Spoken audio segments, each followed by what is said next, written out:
Hello বন্ধুরা, সকলকে প্রতিযোগিতা ম্যাগনেট চ্যানেলে স্বাগত। আজকে আবারও একটি নতুন চাকরির বিজ্ঞপ্তি নিয়ে তোমাদের সামনে চলে এলাম। রাজ্যে আবারও প্রকাশিত হলো আশা কর্মী নিয়োগের বিজ্ঞপ্তি। এখানে মাধ্যমিক পাস যোগ্যতাতে নিয়োগটি করা হচ্ছে। এখানে তোমাদের যাদের বয়স 40 বছরের মধ্যে রয়েছেও তারা এখানে আবেদনযোগ্য।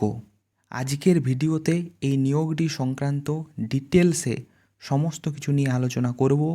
কিভাবে ফর্ম ফিল আপ করবে, কোথায় জমা দেবে, আবেদন করার সময় তোমাদের তার সাথে কি লাগবে ইত্যাদি নিয়ে ডিটেলসে এই ভিডিওতে আলোচনা করব। ডিটেলস নোটিফিকেশানটি আলোচনা করার পূর্বে তোমরা চ্যানেলে যারা নতুন দর্শক তারা চ্যানেলটিকে সাবস্ক্রাইব করে রাখতে পারো। তো চলো প্রথমে আমি ডিটেলস নোটিফিকেশানটি ওপেন করে নিই এবং কোন জায়গায় কত ভ্যাকেন্সি রয়েছে, কিভাবে আবেদন করবে সম্পূর্ণ জেনে নিই। ডিটেলস নোটিফিকেশানটি ওপেন করে নিয়েছি। এখানে রয়েছে আবেদনপত্র। তোমাদের এখানে যে অ্যাপ্লিকেশন ফর্মটি রয়েছে সেটি কিভাবে ফিল আপ করবে একবার দেখে নাও।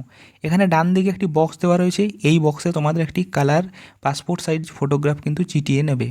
এখানে প্রথমে বিজ্ঞপ্তি নাম্বার এবং তারিখটি লিখে নেবে। এই বিজ্ঞপ্তি নাম্বার এবং তারিখ সেটি ওপরে দেওয়া রয়েছে। এরপরে দেখো 1 নম্বরে রয়েছে আবেদনকারীর নাম, এখানে তোমাদের নাম লিখে নেবে।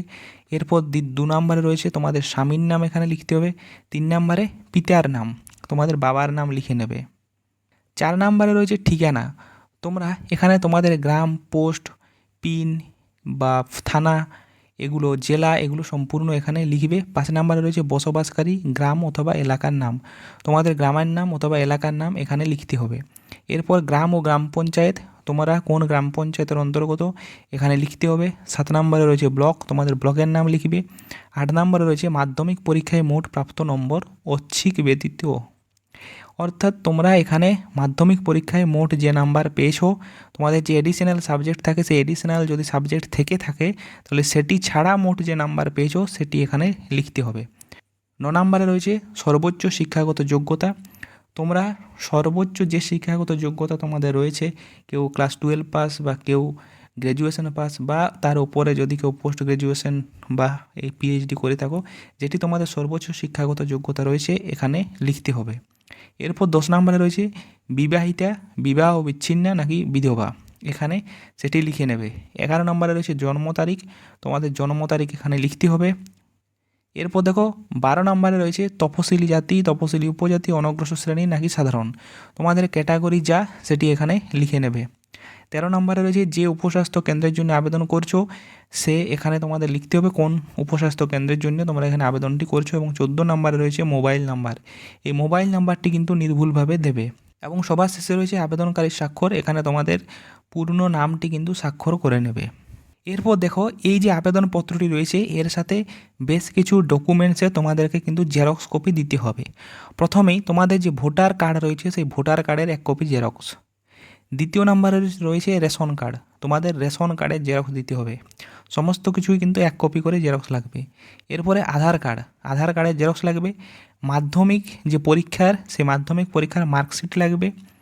এরপরে 5 নম্বরে যদি মাধ্যমিক ছাড়া যে অন্যান্য শিক্ষাগত যোগ্যতা তোমাদের রয়েছে তাদের সার্টিফিকেট অথবা মার্কশিট তোমরা দিতে পারো। এরপরে বয়সের প্রমাণপত্র, এই বয়সের প্রমাণপত্র হিসাবে তোমরা মাধ্যমিক পরীক্ষার অ্যাডমিট কার্ডের জেরক্স দেবে। এরপরে যদি কেউ কোনো ক্যাটাগরি থেকে বিলং করো তাদের জন্য সেই জাতিগত শংসাপত্র লাগবে। এবং 8 নম্বরে রয়েছে বিবাহের প্রমাণস্বরূপ ম্যারেজ রেজিস্ট্রেশন শংসাপত্র অথবা উপরোক্ত 1, 2, 3 নথি গ্রহণযোগ্য হবে, অর্থাৎ ভোটার কার্ড বা সচিত্র পরিচয়পত্র, রেশন কার্ড বা আধার কার্ড এগুলো কিন্তু চলবে। এরপর দেখে নাও তোমাদের এখানে বয়স সীমা কী চাওয়া হয়েছে। তোমরা যারা এখানে আবেদন করতে আগ্রহী তারা যদি তপশিলি জাতি অথবা তপশিলি উপজাতি শ্রেণীভুক্ত হও তাহলে তোমাদের যাদের বয়স সীমা 22 বছর থেকে 40 বছর বয়সের মধ্যে রয়েছে তারা এখানে আবেদন করতে পারবে। এবং এই দুটো ক্যাটাগরি ছাড়া অন্যান্য যা সমস্ত ক্যাটাগরি রয়েছে তাদের বয়স সীমা 30 থেকে 40 বছর বয়সের মধ্যে কিন্তু হতে হবে। আবেদন করার জন্য তোমাদেরকে মাধ্যমিক পাস যোগ্যতা লাগছে।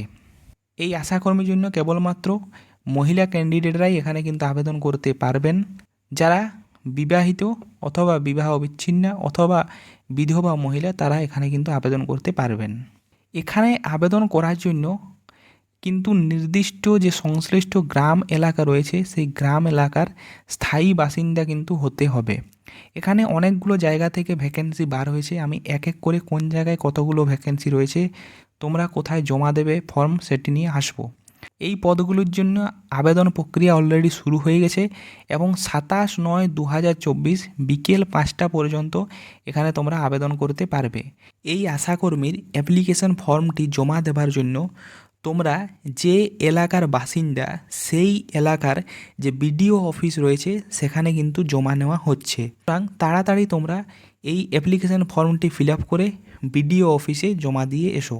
এরপর আমি চলে আসি কোন জায়গা থেকে কতগুলো ভ্যাকেন্সি রয়েছে, কোন কোন গ্রাম পঞ্চায়েতে নিয়োগটি করা হচ্ছে, কোন সাবসেন্টারে নিয়োগটি করা হবে। প্রথমেই দেখো এখানে রয়েছে মাটিয়ালি ব্লক, এখানে মোট 44টি ভ্যাকেন্সি কিন্তু রয়েছে। এরপর দেখে নাও এই যে 44টি ভ্যাকেন্সি এখানে কোন গ্রাম পঞ্চায়েতে কোন সাবসেন্টারের অন্তর্গত কোথায় কত ভ্যাকেন্সি রয়েছে সেটি পরিষ্কারভাবে দেওয়া রয়েছে। প্রথমে রয়েছে বিধাননগর, এই গ্রাম পঞ্চায়েতের আন্ডারে যে সাবসেন্টার সেটি হলো মাথাচুলকা পিএইচসি। এখানে দেখো মোট 5টি ভ্যাকেন্সি রয়েছে। এভাবে দেখো বাঁদিকে প্রথমে গ্রাম পঞ্চায়েতের নাম, এরপর সাবসেন্টারের নাম, কোন এরিয়া বা ভিলেজ সেটির নাম এবং কতগুলো ভ্যাকেন্সি সেটি পরপর দেওয়া রয়েছে। এরপর দেখো বিধাননগরের আন্ডারেরই নেওড়া মাঝিয়ালি এসসি, এখানে 3টে ভ্যাকেন্সি রয়েছে। পণ্ডিতপাড়া এখানে 1টি ভ্যাকেন্সি রয়েছে। সুনগাছি টি গার্ডেন এখানে 1টি ভ্যাকেন্সি রয়েছে। এরপর ইন্ডং মাটিয়ালি এই গ্রাম পঞ্চায়েতের আন্ডারে এখানে দেখো যে সাবসেন্টার সেটি দেওয়া রয়েছে, এখানে 3টি ভ্যাকেন্সি দেওয়া রয়েছে। এখানে ইন্ডং পিএইচসি এসসি এর আন্ডারে 2টো ভ্যাকেন্সি রয়েছে। ইন্ডং টি গার্ডেন এসসি এখানে 3টে ভ্যাকেন্সি রয়েছে। এভাবে পরপর ভ্যাকেন্সি দেওয়া রয়েছে। তোমরা যদি এই এরিয়ার বাসিন্দা হয়ে থাকো তাহলে এখানে আবেদন করতে পারো। এই গ্রাম পঞ্চায়েত এবং এই সাবসেন্টারগুলোর নাম দেখে নাও। এগুলোর আন্ডারে যদি তোমাদের কারো গ্রাম হয়ে থাকে তাহলে এখানে আবেদন করতে পারো। এরপর দেখো ব্লকের নাম রয়েছে ক্রান্তি, এখানে মোট 15টি ভ্যাকেন্সি রয়েছে। এখানেও দেখো প্রথমে গ্রাম পঞ্চায়েতের নাম, তারপর সাবসেন্টারের নাম, কোন এরিয়া বা ভিলেজের অন্তর্গত এবং কতগুলো ভ্যাকেন্সি দেওয়া রয়েছে। প্রথমেই দেখো রয়েছে গ্রাম পঞ্চায়েত চ্যাংমারি, এখানে ওয়েস্ট দোলাইগাঁও এই সাবসেন্টারের অন্তর্গত, এখানে 1টি ভ্যাকেন্সি রয়েছে। ওয়েস্ট দোলাইগাঁও এবার 1টি ভ্যাকেন্সি রয়েছে। এভাবে দেখো কোন কোন এরিয়া রয়েছে সেই এরিয়া অনুযায়ী একটি করে ভ্যাকেন্সি এখানে রয়েছে। এখানে তোমরা দেখে নিও, যদি তোমরা এই এরিয়ার বাসিন্দা কেউ হয়ে থাকো তাহলে এই পোস্টটির জন্য আবেদন করতে পারো। তোমাদের যে সংশ্লিষ্ট বিডিও অফিস রয়েছে সেই বিডিও অফিসে গিয়ে এখানে কিন্তু আবেদন করে নিও। এরপর দেখো ব্লকের নাম নাগরাকাটা, এখানে মোট 4টি ভ্যাকেন্সি রয়েছে। এই ব্লকের আন্ডারে দেখো গ্রাম পঞ্চায়েত এখানে বাঁ দিকে দেওয়া রয়েছে এই গ্রাম পঞ্চায়েতগুলোর আন্ডারে, এবং এইখানে এই যে সাব সেন্টারগুলোর নাম পরপর দেওয়া রয়েছে। এখানে একটি করে 4টি ভ্যাকেন্সি রয়েছে। পরের ব্লকের নাম রয়েছে মাল, এখানে মোট 19টি ভ্যাকেন্সি রয়েছে। মাল ব্লকের অন্তর্গত গ্রাম পঞ্চায়েতগুলোর নাম দেওয়া রয়েছে কুমলাই, তেসিমালা, রাঙ্গামুট্টি ইত্যাদি, এভাবে গ্রাম পঞ্চায়েতগুলোর নাম, এরপরে সাব সেন্টারের নাম এবং ডান দিকে কোন এরিয়ার অন্তর্গত জায়গায় কতগুলো ভ্যাকেন্সি রয়েছে দেওয়া রয়েছে।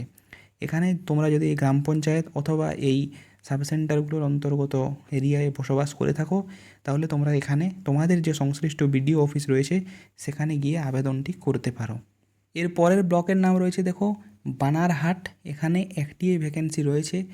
এখানে শালবাড়ি 2 এই গ্রাম পঞ্চায়েতের অন্তর্গত দক্ষিণ নুন গাঁওডাঙ্গা, এখানে এই ভ্যাকেন্সিটি নেওয়া হচ্ছে। এখানে 1টি ভ্যাকেন্সি রয়েছে। এখানে লক্ষ্মীকান্ত টিজি এই এরিয়া যদি বাসিন্দা হয়ে থাকো তাহলে এখানে আবেদন করতে পারো। তোমাদের যে সংশ্লিষ্ট বিডিও অফিস রয়েছে সেখানে গিয়ে আবেদন তোমরা করে নেবে। এরপরে দেখো ব্লকের নাম দেওয়া রয়েছে ধূপগুড়ি, এখানে মোট 3টি ভ্যাকেন্সি রয়েছে।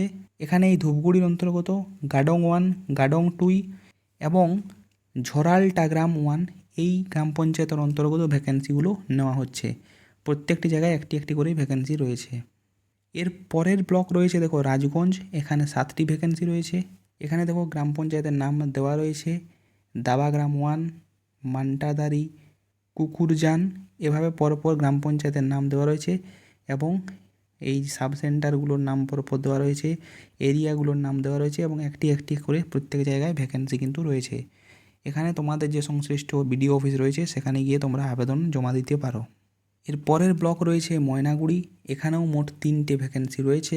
এখানে খাগড়াবাড়ির 2 গ্রাম পঞ্চায়েত, সাপটিবাড়ির 2 গ্রাম পঞ্চায়েত, মাধবডাঙ্গা 2 গ্রাম পঞ্চায়েতের আন্ডারে নিয়োগটি করা হচ্ছে। এখানে স্বাস্থ্যকেন্দ্রগুলোর নামও দেওয়া রয়েছে। এখানেও একটি একটি করে ভ্যাকেন্সি রয়েছে। তোমরা তোমাদের যে সংশ্লিষ্ট বিডিও অফিস রয়েছে সেখানে গিয়ে আবেদন জমা দিতে পারো। এরপরে দেখো জলপাইগুড়ি সদর ব্লকের অন্তর্গত এখানে মোট 4টি ভ্যাকেন্সি রয়েছে।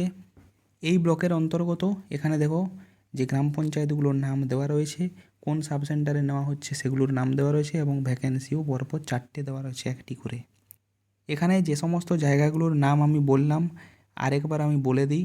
এখানে ক্রান্তি, নাগরকাটা, মাটিজালি, মাল, বানারহাট, ধূপগুড়ি, রায়গঞ্জ, ময়নাগুড়ি এবং জলপাইগুড়ি সদর, এই জায়গাগুলোর বিডিও অফিসের সংশ্লিষ্ট গ্রাম পঞ্চায়েতের বিভিন্ন সাব সেন্টারে নিয়োগটি করা হচ্ছে। তোমরা যদি এই অঞ্চলগুলোর কেউ বাসিন্দা হয়ে থাকো তাহলে অবশ্যই তোমরা তোমাদের যে সংশ্লিষ্ট বিডিও অফিস রয়েছে সেখানে অ্যাপ্লিকেশন ফর্মটি সম্পূর্ণভাবে ফিল আপ করে তার সাথে যে সাপোর্টিং ডকুমেন্টসগুলো বলেছিলাম সেগুলো জেরক্স কপি দিয়ে বিডিও অফিসে ফর্মটি জমা দিয়ে এসো। আজকের ভিডিওতে এ পর্যন্তই। ভিডিওটি যদি ভালো লেগে থাকে তাহলে একটি লাইক করো। চ্যানেলে যদি নতুন দর্শক হয়ে থাকো চ্যানেলটিকে সাবস্ক্রাইব করে রাখতে পারো।